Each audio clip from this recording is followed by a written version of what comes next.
Hallelujah. And then Ebesiano, yeah, 4 mystical biblical steps for biblical success. Kwanya ube fasu a uye Kristo ni a ube yedien ube timi edi. Na usha last week Yesu ya fa holiness. Na holiness na Yesu ya yehu say from the word Kodesh, Hebrew word, it means separate. Watching who FBB mo. Tisania watch money na more ko na de watching say me de me fasa kwan we so. Ana say e betimi aba say bia atade bi wati bibi ho for a purpose. What say atade we de wati ho say atade we de asori pe na me de beko ana aso we atade we aso for dia. Eliti separation and no nye nti holiness no nye enti say boni ana papa se ne aya ne adwin no but say what ade ho amanyankopon. But of course we yete ade ho ayete ho so fi boni mo so atiase that is holiness. Na so we study holiness here se ne last year ya obe say enwuma bebre o ha wuntimi nye untimi ntonsa njuma bebre wo ha do emran kasentia ba wo de untimi nye etiesa na uhu se ohia ana anhwe ya ebeba na enunti ana eneno esese me kire mo steps a nyankopon nso pese yensu yedidi yi because yewo kingdom yewo nyame ahenni mu eni nti ono so wo emra a yenam so a ebema yede yetimi edi ye. Amen. Se wo hwe Genesis 1:28 a onyankopon kan se be fruitful, be multiply and replenish the earth and subdue it.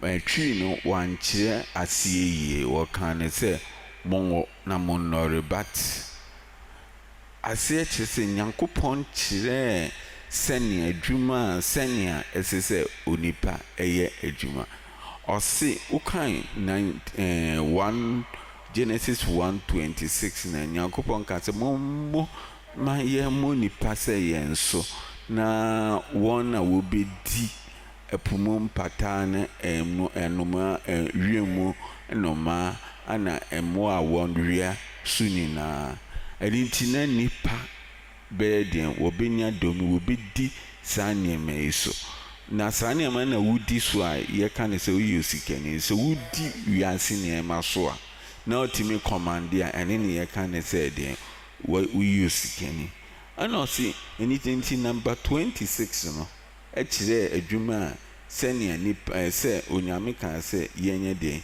yenya dominion yenni ne ma no so yenya dominion we should have dominion over fish, sea, fish, animals and birds.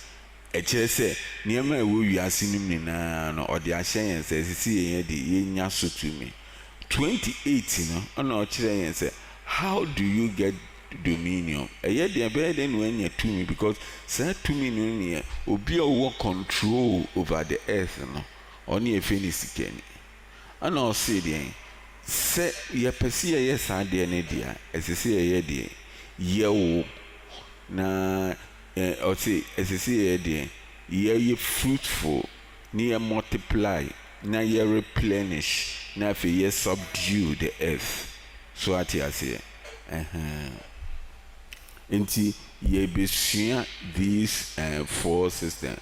What does fruitfulness mean? What does multiplication mean? What does again replenish? So actually, and again subduing so and also actually. Inti anona afi besua. Afi besua factors no one by one. One, be fruitful. fruitful no ayɛ te sɛ dua a ɛsi hɔ a ɛreso akutuo. Wɔn sɛ dua no akutuo dua no anso akutuo dua ɛso akutuo. Wote nea mekyɛ no ase. Akutuo dua no anso akutuo dua ɛso akutuo. What does it mean? God onyame de biribi ahyɛ wɔ mu a wobɛtumi atɛn nneɛma ayɛ no foforɔ a ɛno nso ɛbɛyɛ te sɛ nea wɔn nso wɔakireti adeɛ no. Iti for instance sɛ Nyankopɔn ɔmma wo akonnwa da ɔbɛma wo dua nti ɛsɛ sɛ wodi creativity ɛtɛn aduane into akonnwa. Onyankopɔn ɔmma wo shoe da nkasɛɛ wɔwo a waa na ɛsɛ sɛ nso ɔbɛma wo nantwie na wode nantwie no ne honam no abɛda ne shoe sɔɔte no mekyɛ. Onyankopɔn ɔmma wo dan da ɔnsi dan ma wo ba ɔbɛma wo anwea ɛne bricks a wobɛtumi de ayɛ bricks na wo a wode anwea ne bricks no ayɛ den ayɛ dan no. Ɛno nti what a Nyankopɔn pɛ sɛ yɛyɛ ne sɛ yɛyɛ creative nti nea yɛhunu as a problem no yɛntɛn no into a problem business. Biribi a wohu sɛ ɛyɛ problem no ɛyɛ in a way a business a wode ɛreba.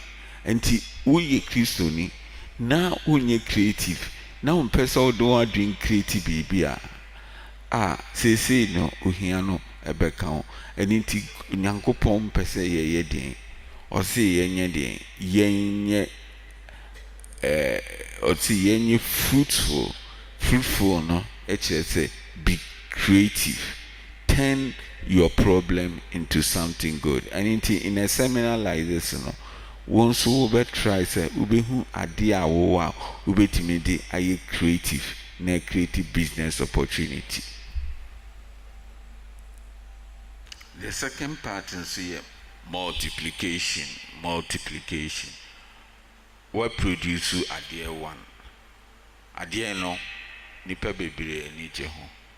Woyɛ baako a still ohia bɛka ho. Ɛyɛ adeɛ a ɛwɔ Ghana ha. Woyɛ adeɛ no baako a ohia bɛka ho. God expects say nneɛma no sɛnea amango no one produce one no wɔn nso ɛsɛ sɛ woyɛ deɛ wo produce nneɛma no bebree because nipa no wo produce no ɛno na nipa no bɛba bɛtɔ na wɔtɔ a na wɔn nso wanya sika no. Ɛne ti sɛ wotɔ adeɛ woyɛ adeɛ baako a ɛno na Kristofo ni yɛntimi hu no. Obi ɔsɔfo bi wɔ hɔ a wayɛ deɛ ɔwɔ preaching yie paa ne preaching yɛ fine nso wayɛ deɛ nea ɔyɛ ane sɛ ɔyɛ baako pɛ na wɔ preaching ɔnyɛ recording ɔnyɛ hwee nso wo preaching the same preaching no na wode to cassette so a afei the same preaching na ayɛ wei no ɛbɛyɛ deɛ Onyankopɔn ɛbɛyɛ deɛ one preaching na wayɛ ne bebree nipa bebree bɛnya ho mfaso na wɔn nso wɔbɛtɔ na wɔn income ayɛ increase so ate aseɛ. Nti wohwɛ a wiasefoɔ no koraa ɛdi Nyankopɔn asɛm so wɔ prosperity kyɛn because obiara ho a yɛsi na ɔde bi akɔto internet no ayɛ ne bebree sɛnea nipa bebree nsa bɛka but Kristo ni deɛ ɔyɛ deɛ baako pɛ na ayɛ sɛ agorɔ na nipa bɛsa yeye na ɛno ano no ɔni hwee bio a ɛkyerɛ sɛ wayɛ biribi. Nti biribi a wopɛ sɛ woyɛ no Nyankopɔn pɛ sɛ wo multiply yɛ adepa bi a woyɛ no multiply no na ɛnyɛ bebree. Ɛno na agya nkuto ayɛ a ɛno ɔbɔfo ayɛ a ɛne abɛɛfo nkunti nso ama ne sika bebree no nkɔyɛ baako pɛ ana ɔka kyerɛ na ɔde kyɛɛ a anka ɛntimi mmoa nipa ɛboa no. Ɛno nti woyɛ biribi a woyɛ baako a na wayɛ ne bebree nti biribi a woyɛ no a seesei no you think about say how am I going to multiply these things ebiade na ade product be se wo product ade a wo de wo produce so ati ase wo ade a wo produce no ka se ade ebiade na metime I multiply it 5 times and I may multiply it 10 times. No, so to me. And into the second case, a multiplication. And when we McDonald, also no or your hamburgers. No, I any baby, ebi wa Ghana, ebi wa Haiti, ebi wa UK, ewa ha. And into when you see can, I go one hamburger. Uncle be a name no. Enti Nyankopon expect say the second way no so yebeti na yaye multiplication.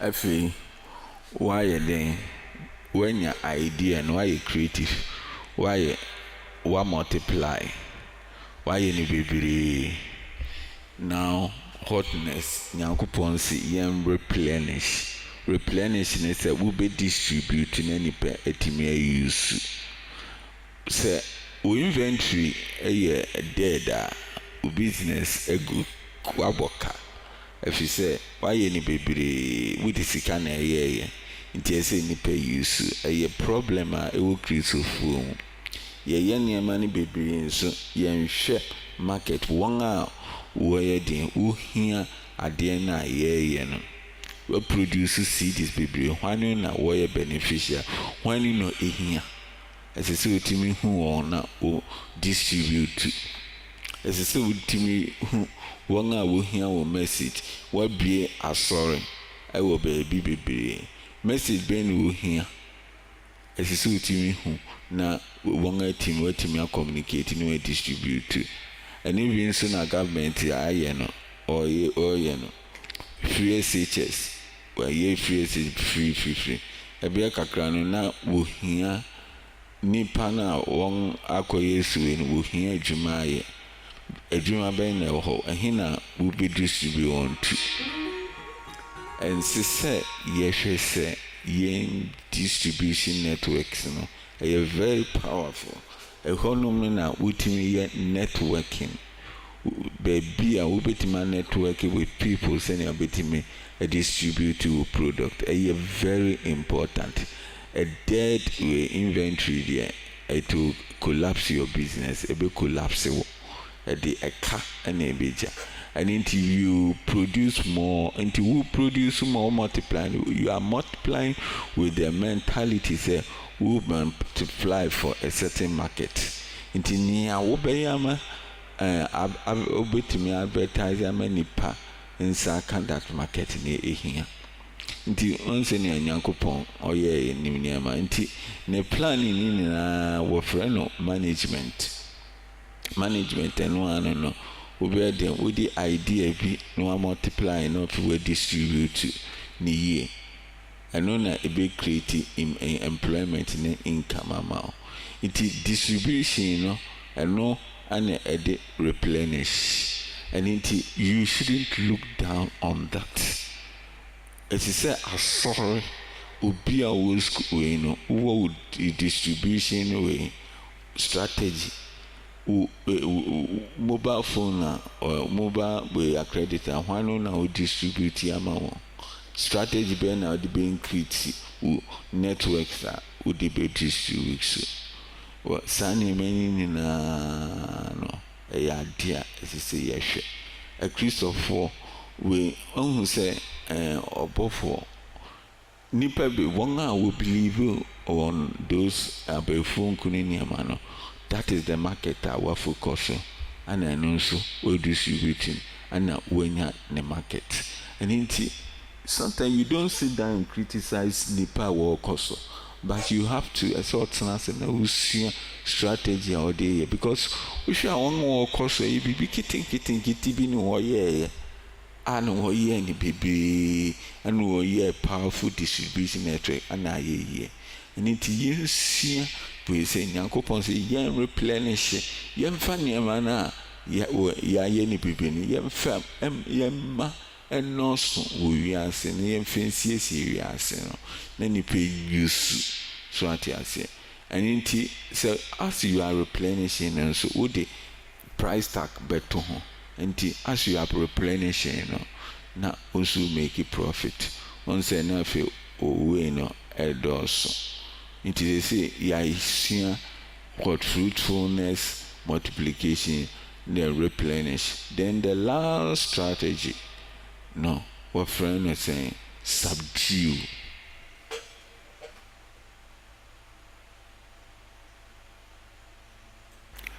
Every the last part in it, subdue. Subdue no ye time product no distribute and for nipa at developing a trademark. It's it's no longer in competition. Say, adeɛ no a ɔyɛ no obiara hu ama wakyɛ ama ayɛ part of ayɛ nipa no te sɛ ɛyɛ wɔn dea nti wɔn adwene koraa fi other products no so ebi te sɛ Bill Gates obi wɔ hɔ a ɔpɛ n'aduane no a wɔde ɛdɔɔso no ɔyɛ ma nipa bebree but afei nipa koraa mpo wura fi sɛ we aduane foforɔ hɔ nti sɛ aduane ɔni hɔ a nipa bɛtwɛn no koraa no ayɛ ansa na wakɔtɔ so ate aseɛ ayɛ sɛ ayɛ part of onipa no nipa no asɛte nti na asɛte sɛ society business way no wo na wayɛ keen over there a obi mpo ntumi ncompete ɛno nti ɛno saa no sɛ wodu saa mmerɛ no a now subdue na afei asɛte sɛ woyɛ king nti wotumi rule nti Nyankopɔn pɛ sɛ yɛ subdue yɛyɛ saa nneɛma yi nyinaa na asɛte sɛ yɛwɔ dominion wote ne amkyɛ no ase yɛyɛ fruitful ne yɛ multiply na yɛ replenish na afei ɛno yɛtumi develop yɛn a yɛ trademark no a na asɛte sɛ yɛyɛ deɛn yɛyɛ wei dominion na nti dominion no ɛnyɛ adeɛ sɛ wokɔhwehwɛ dominion wo yɛ nneɛma bi a o dominion no wobɛnya no prɛko pɛ wote asɛ woyɛ creative na wo multiply adeɛ a wɔyɛ na woyɛ wo replenish wo distribute ma nipa bebree hu nea wo a afei deɛ na wo subdue na afei wo trademark na apagya sɛ afei deɛ nipa koraa nhu sɛ wo ne obi compete bi a afei wobɛnya tumi over finances ana wobɛtumi nso anya tumi a wobɛnya dominion wobɛdi nneɛma so ate aseɛ nti wei ne the principles a na Nyankopɔn ɔpɛ sɛ yɛde rule because si yɛanyɛ saa nneɛma yi a yɛn ho bɛgye ɔbɔnsam bɛma wiase na yɛ den but now sɛ akristofoɔ yɛn take saa nneɛma serious rather ne wiasefoɔ no mu na wohu sɛ biribi a wɔreyɛ no na wɔreyɛ ne in that serious manner but after all these things no remember say woyɛ steward you don't own all the blessings no you are in the kingdom of God now in the kingdom of God no onipa baako ni owner only the leader the king no ana ɔyɛ owner yɛn deɛ yɛte hɔ a yɛserve nti yɛserve ana Onyankopɔn nso ama yɛn biribi kakra yɛdi anyɛ saa na so wonya the spirit of ownership no a biribiara no wonyɛ satisfied with nea wowɔ na biribiara no nso with prosperity na wobɛnya no ɛbɛyɛ te sɛ curse ama because biribiara na wohia more na biribiara wɔdwen sɛ wobɔ abuburo nti as God blesses us with all this so you remember say in the kingdom no ohin onyame pɛ na possessing and everything yɛn de yɛn hwee rather na yɛ Onyankopɔn ɛde nneɛma no ama yɛn still sɛ yɛn hwɛ so na yɛn use bi nso ma yɛn nyɛ wei yɛ ade ketewa bi a mepɛ sɛ mekyerɛ nyame nhyira mo Yesu din mu amen.